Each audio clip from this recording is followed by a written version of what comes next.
Деновиве ќе се исплатат субвенциите за сточарите, производители на млеко, рече од Штип министерот Николовски.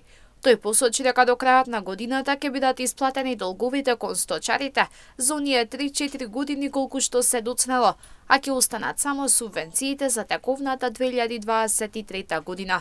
Производителите на млеко, мислам дека овие денови веќе или се исплатени или се исплатјат една цела фаза, со што би, мислам дека ќе ја заокружиме и 2022 година. 4 години се доцнеше во поглед на исплатата на млекото во 2017 година. Денеска, со враќањето интензивно на сите долгови кон сточарите за предаденото млеко, останува уште една година која што треба да биде исплатена кон сточарите.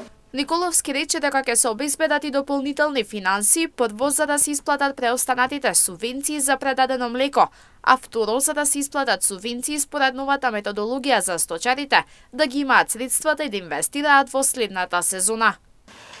Дополнително очекуваме дополнителни средства и во поглед на моите денешни разговори со министерот за финансии до крајот на годината од страна на министерството.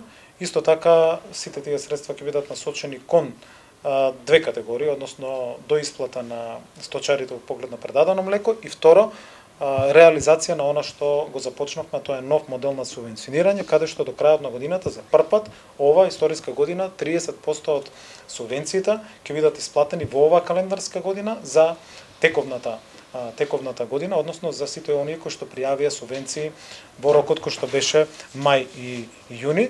Тоа ќе се случи за прв пат за да ги имаат навремено средствата за може да инвестираат во следната сезона. Со новиот модел, вели Николовски, е расчистена дилемата во однос на бројките и точно ќе се знае колку е зголемена поддршката во поглед на сточарите.